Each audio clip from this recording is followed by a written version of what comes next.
Okay, now we're going to be talking about conflict.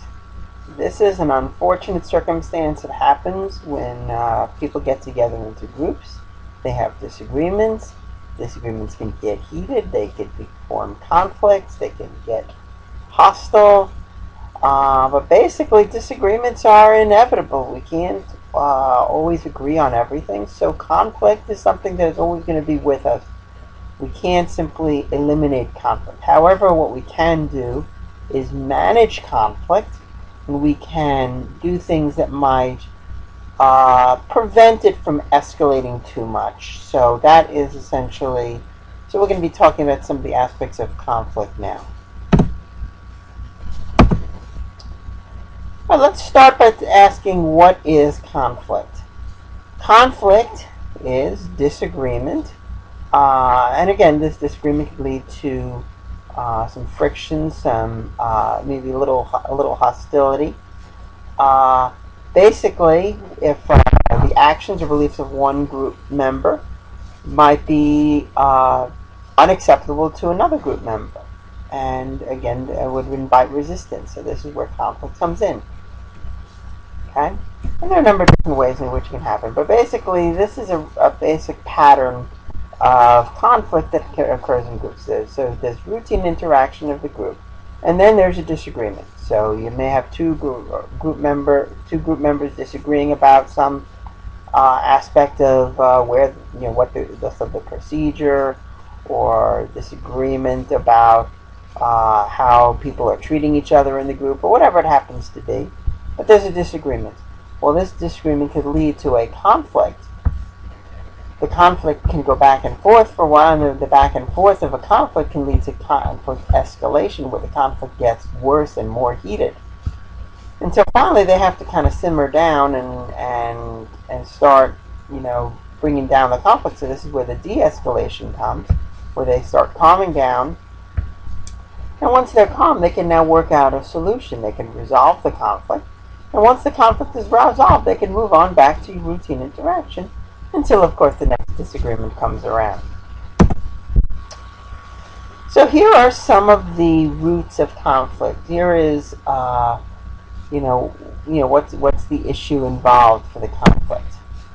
Sometimes the conflict involves one group defeating another group. So it's a matter of winning.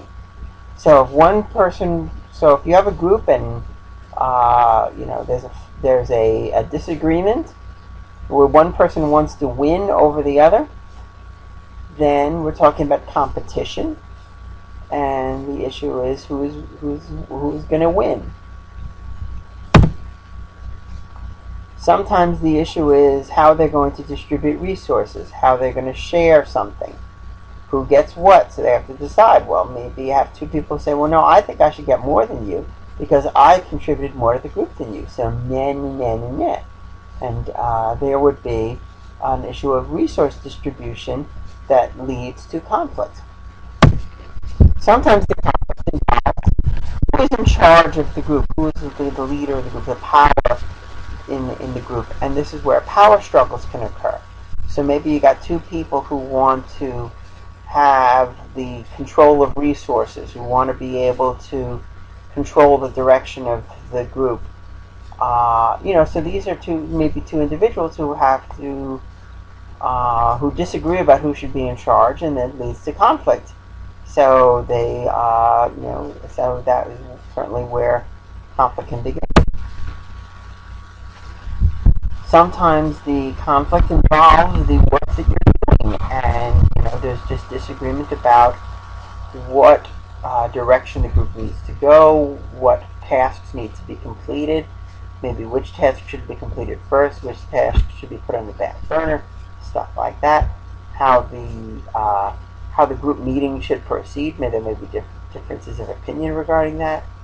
Well, all this could lead to conflict as far as deciding how to resolve this and what task to do and whatnot. Finally, you might just have situations where group members don't like each other. And personality conflicts can lead to personality differences can lead to conflict. They can lead to fighting that really is just based on two people just rubbing each other the wrong way, not liking each other. So again, these are some of the roots of conflict that you can think about here in a group. Okay, now you may have a motive to win. You may have a circumstance where you are in a group circumstance and you're in some kind of a maybe you're talking about like who gets what resources, but maybe you're thinking about I want to win. I want to do better than this person over here. I want to be the best. I want to win. Well, this indicates conflict that is basically competition. Now, what you see here in this display is an image of the classic prisoner's dilemma, and it's a simulation of it that was done in research labs many times. Morton Deutsch, as well as just many other researchers, have used the prisoner's dilemma in various ways. Let me basically explain what the prisoner's dilemma is. You've got two prisoners, two people who are arrested by the police. The police don't have enough evidence to convict them. So the police basically wants to get a confession. Now, they're not going to just put both the prisoners in the room and ask for the confession. What they're going to do is they're going to split them up. And one prisoner gets interrogated and the other prisoner gets interrogated in two separate rooms. And the issue here is this. The prisoners can either confess and essentially can either confess or they can keep their mouth shut. Now, if both prisoners keep their mouth shut, they both go free. But here's the dilemma. If one of the prisoners confesses to the police, gives up the partner, then the prisoner who confesses will go free, and the prisoner who kept his mouth shut, now that is going to get 10 years in prison. While the person who confessed, the person who gave up his partner, well, he is off scot-free. Okay. So, the worry here is this. If you decide to keep your mouth shut, what if your partner confesses? If you keep your mouth shut and your partner confesses, you are screwed. So, maybe you want to confess no matter what. If you confess, then, and your partner keeps his mouth shut, then you're going to get off scot-free and your partner is going to go away to jail for 10 years. But what if you both confess? What if both of you try to give up the other guy? Well, if both of you confess, then you're each going to go to jail for 5 years. So by confessing, by trying to give your partner up, if you both do it, then you actually both go to jail for a shorter sentence, but you still both go to jail. Now, as I said before, what if you both keep your mouth shut? If both prisoners keep their mouth shut, then they both get off free. So the moral of the story is, the prisoners are better off if they both keep their mouth shut. Essentially, by keeping their mouth shut, they are cooperating with each other. They are not trying to screw the other person. They are trying to cooperate. If both players cooperate, they both win. They both get off scot-free. If they both try to compete with each other, then they're both going to go to jail for a short time. If one competes and one cooperates by keeping his mouth shut, competes by confessing, then the one who competes gets off scot-free. The one who confesses, and the one who keeps his mouth shut and cooperates, takes off scot-free. He's screwed. So they simulate it in this way here. So basically, where the best solution for both parties is for both to cooperate. And the worst solution actually is to, if they both, if they both compete, they're both going to lose. So here is one scenario. John chooses to compete. John chooses to, rather, C standing for cooperate. John chooses to cooperate. Steve chooses to cooperate. They both win 25 cents. Now, if John chooses to be competitive, to compete, and Steve chooses to be cooperative, Steve loses 25 cents, John wins 50 cents. If Steve decides to cooperate, Steve decides to be competitive, and John cooperates, then Steve wins 50 cents, John loses 25 cents. And finally, if they both decide to be competitive, they both lose 10 cents. So what is the best option? Obviously for both to cooperate. Okay? But now here's the thing. If you cooperate and your partner competes, well, you get screwed, and you don't like that. So that might trigger you to maybe in the next trial to go ahead and compete too. So anyway, so this is what is called a mixed motive conflict. Motive to compete, motive to cooperate, and it's the prisoner's dilemma game. So here again, a summary here.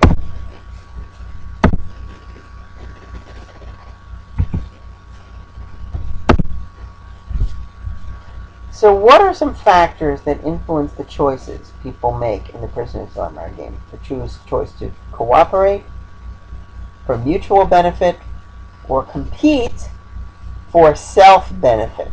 That's the key here, isn't it? When you're competing, you're looking out for numero uno. When you're cooperating, you're looking out for the group as a whole. So here's some interesting variations, interesting aspects of the dilemma game. One is when they gave the game to people and they told them it was a Wall Street game. Well, people were more likely to compete because I guess they think of Wall Street, they think of greed, and greed means you want to compete, you want to get more than the other guy. If you call it a community game, then that signals that maybe it's about cooperation. And it turns out that's true, is that they found that when it was called the Wall Street game, people were more likely to choose to compete. Similar circumstance, if you call the person you're playing with, if the person you're playing with is called your opponent, you're going to be more likely to compete than if that person is called a partner. Over time, if you give the trial over and over again, it could lead to cooperation. If one person cooperates and the other person cooperates, that'll just continue on and on. If one person competes and the other cooperates, well, there might be a tit-for-tat situation, which is called reciprocity, where if you do something for me, I do something for you. If you give me a gift, then I will give you a gift. If you give me a punishment, I'm going to give you a punishment. So this happens with the prisoner's dilemma game. Let's say I'm playing a prisoner's dilemma with someone, and I cooperate like good for the group, and my partner competes, so therefore screws me. Well, on the next trial, what do you think I'm going to do? I'm going to do a tit for tat. I'm going to compete as well.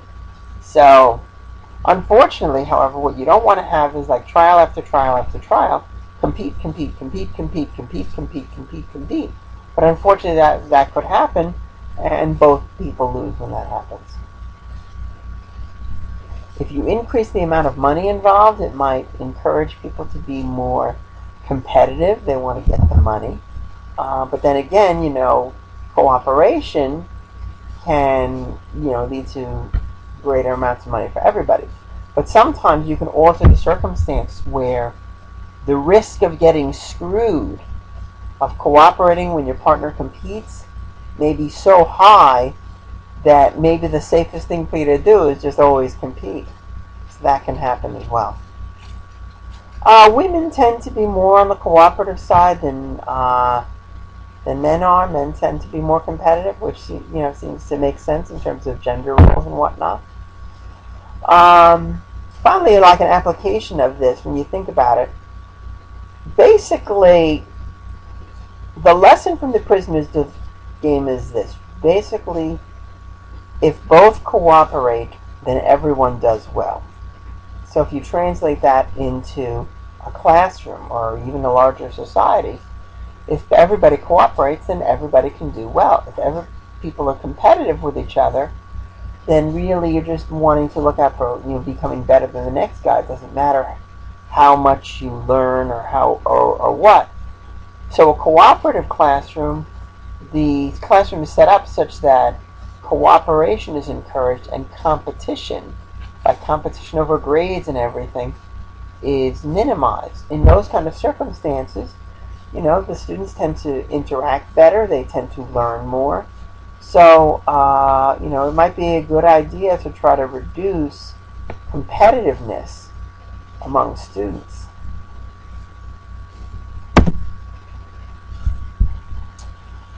So here is an interesting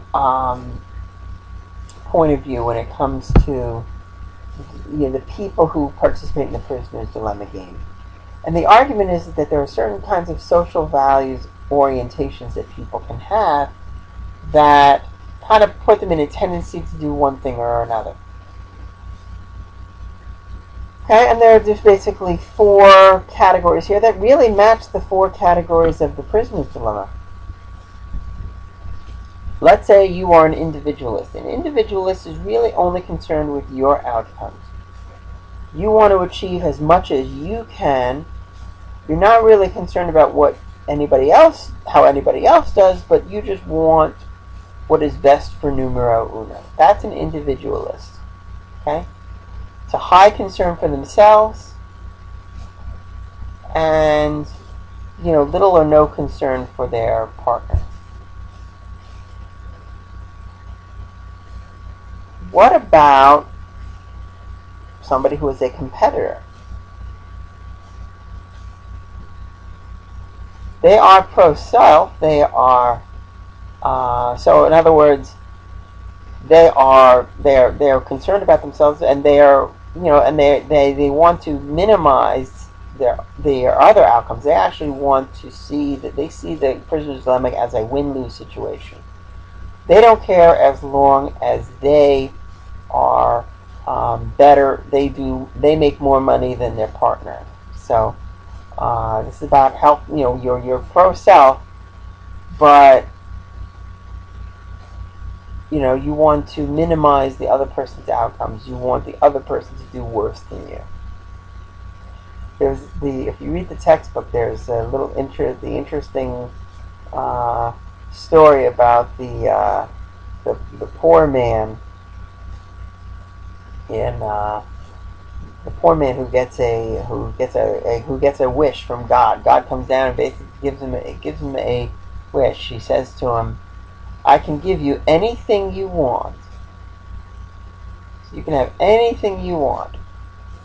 But the catch is that your neighbor next door gets double of whatever you get.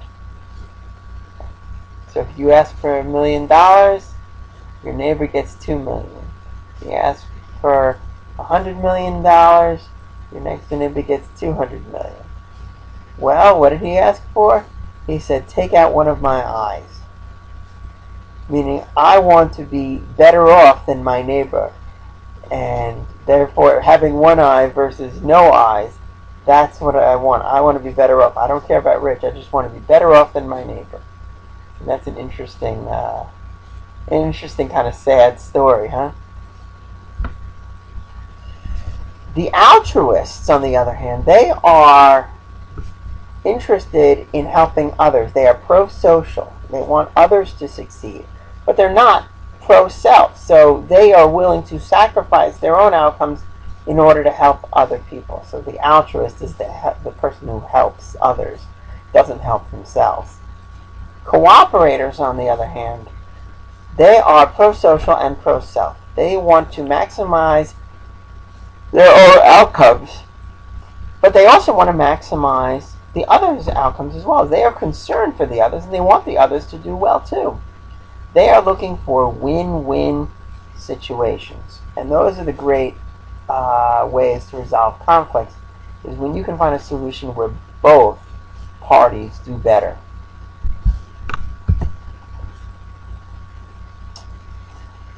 Let's talk about some of the other kinds of dilemmas. We talked about the prisoner's dilemma, but now we're talking about the various social dilemmas that lead to conflict and that are pretty, pretty interesting. And there are many real-life examples of this.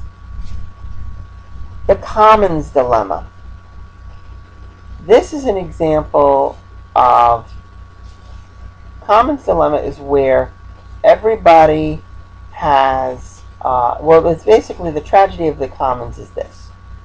There is a field of grass for grazing that various ranchers can use, various farmers can use for their cows, right?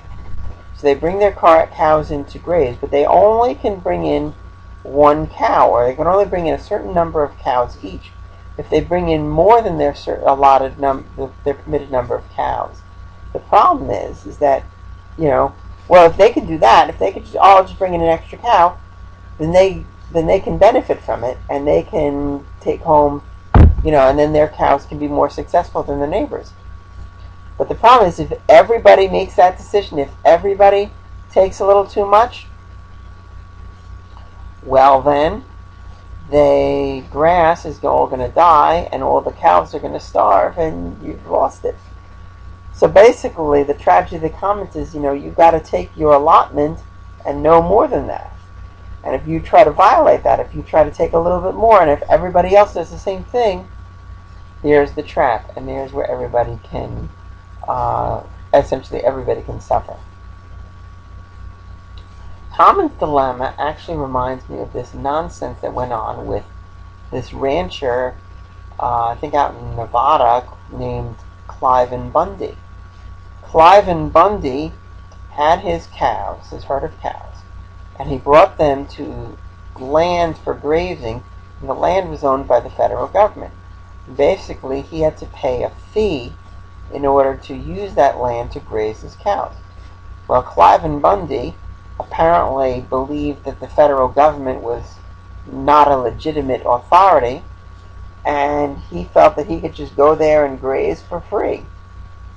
And he did that for many years until finally the U.S. government confiscated his cattle. Because for years his cows were grazing on that land and he wasn't paying his share.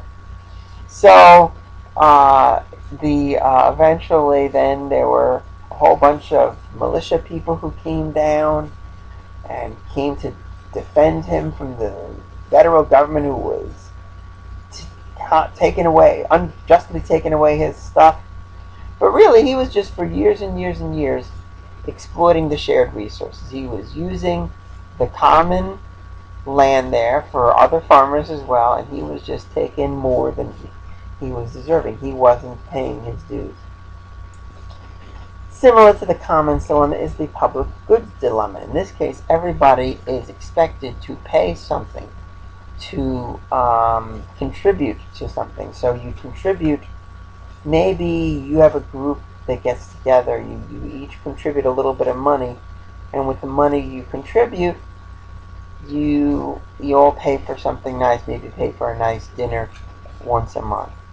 Well, let's say you say, well, I'm a little bit short this week, I'm gonna skip it, I'm not gonna put it in. But if you go out to that dinner at the end, even though you didn't put in your bucks, well then you are free riding. And that's the dilemma. And now if a lot of people choose to free ride, then guess what's going to happen? The public goods, there's not going to be enough contributed to the public good. Think about taxes, for example. Taxes are contributions to the public goods. Okay? When I pay my taxes, my tax money goes to repairing the roads that I drive on, for regulating regulating as far as the air that I breathe and the water that I drink. I mean, this is all, money that needs to be spent to for everybody. I am paying the salaries of the police that protect me. So all of these are, the goods that we contribute with our tax money. If we decide, well, I'm not going to pay my taxes, or I'm going to send all my money to the Cayman Islands, and I'm not going to pay taxes in this country, I'll still get the benefits of driving on the roads. I'll still get the benefits of police protection. I'll still get the benefits of clean water, but I'm not making my contributions. Well, what if a lot of people did this? Then what we have is that huge budget deficit, because the tax money that's coming in is not enough to pay for the services that are provided, and thus we have the United States of America.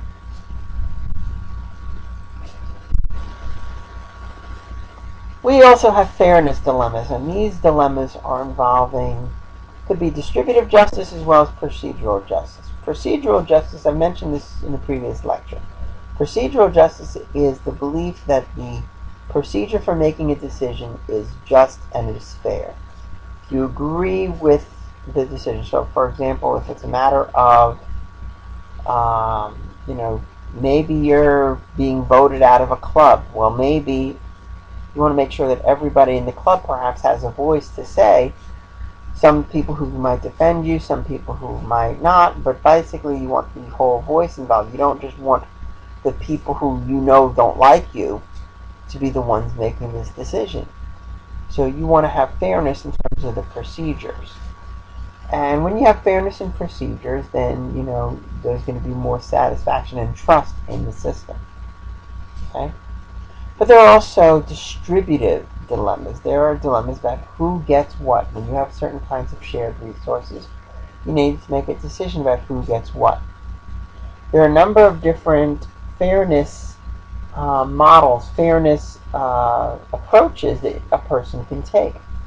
You can take, for an example, an equality approach. So if there are resources to be distributed among a group of 5 people, you just take the money, let's say it's $100, and you give everybody in the group $20. 20 times 5 is 100. So basically everybody gets an equal share. So one fairness norm is equality, the equality norm. An equality norm means everybody should get the exact same thing. Well, what's the problem with the equality norm? One problem with the equality norm is that some people just contribute more than others. Some people work harder. And other people might, they might free ride. So, giving equal amounts to everybody is not fair to the people who work extra hard. And you'll have certain kinds of work situations like that. Maybe they give the standard raise to everybody, and maybe that you're a person who works a lot harder than some of the other people, and you're kind of disgruntled because you feel that you should have gotten more than that other person. You feel that there's inequity there. One other kind of norm is a norm of power, where essentially might makes right, and to the victor go the spoils. So the person who has the most power gets the most resources, because they have the power to keep them. We may not like it, but that's often the way it is, isn't it? Finally, there's a norm of need. Okay? A norm of need means that the most resources should go to the ones who need it the most. So maybe if you're distributing resources, maybe one of the people in the group is really, if we're talking about distributing money, maybe one of the people in the group really needs the money for an operation or something like that, and the other people have plenty of money already. Maybe they give it all to the person who needs it the most. Even if that person didn't contribute as much, but that person needs it, so he gets it.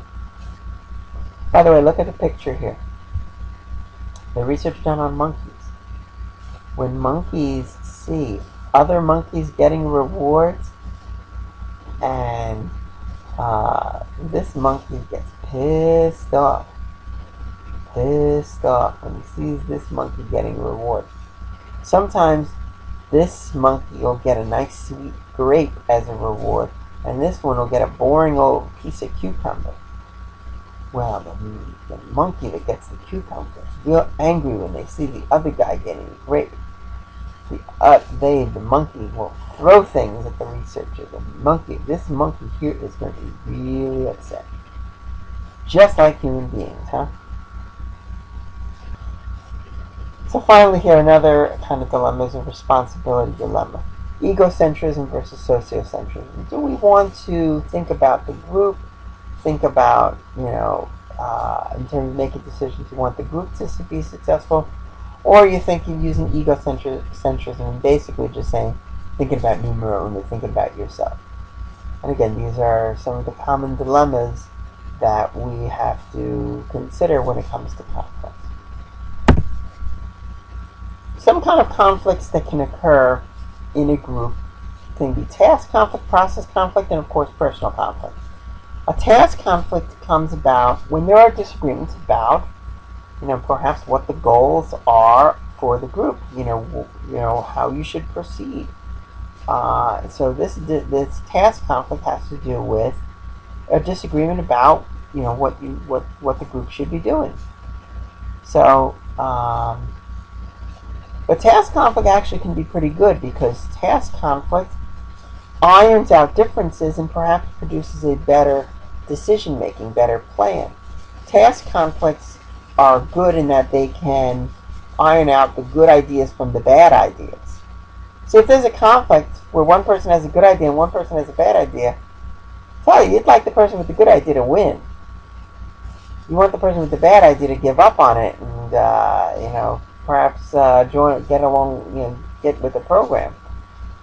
So basically, you want to make sure that the best ideas are talked about and discussed, agreed and disagreed on, and so that's fine. And you can handle task conflict with civility rather than hostility. Process conflict has to do with just the group doing the things that it needs to do. One example of it would be people talking over other people, and just a lot of confusion, rabble-rousing in the meeting instead of actually getting down to business. And this is where Robert's Rules of Order come into play. As a faculty member, I participate in faculty meetings, and in those meetings we have rules of order. We have an agenda, and we have we vote on an issue. We make a motion to accept, and then have someone seconds the motion, then we call a vote. It's all based on the process, how to make sure that maybe you don't have one person monopolizing the conversation, different voices are heard, decisions are made in an efficient way. Finally, of course, though, that personal conflict, which I mentioned before, personal conflict, people just don't like each other. And perhaps the best solution there would be if one person leaves the group, because it's hard to get over those personal conflicts. But sometimes you got to do it. Sometimes you have no choice. But hopefully you can make it through it.